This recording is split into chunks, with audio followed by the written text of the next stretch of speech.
The European debt crisis. Visualized. What is the European debt crisis? It's the failure of the euro, the currency that ties together 17 European countries in an intimate but flawed manner. Over the past 3 years, Greece, Portugal, Ireland, Italy, and Spain have all teetered on the brink of financial collapse, threatening to bring down the entire continent and the rest of the world. How did it happen? Uniting Europe. For most of Europe's history, it's been at war with itself. And countries at war with each other tend to do less business together. Europe was always a continent of trade barriers, tariffs, and different currencies. Doing business across borders was difficult. You needed to pay a fee to exchange currencies.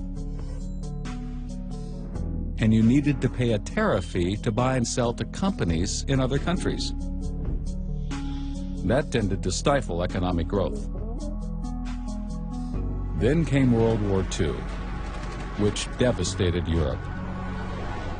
Because the situation was so dire, the fastest way to rebuild Europe was to begin to remove these barriers. Steel and coal tariffs came down, so that a steel mill in one country could sell to a builder in another.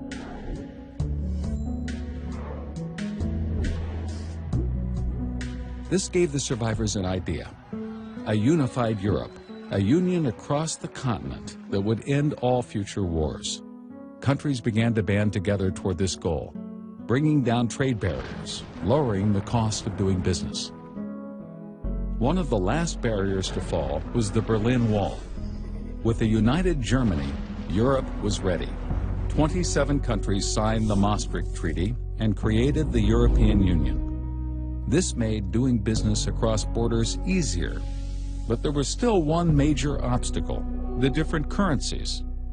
A decade later, they had won. The euro, launched on January 1st, 1999.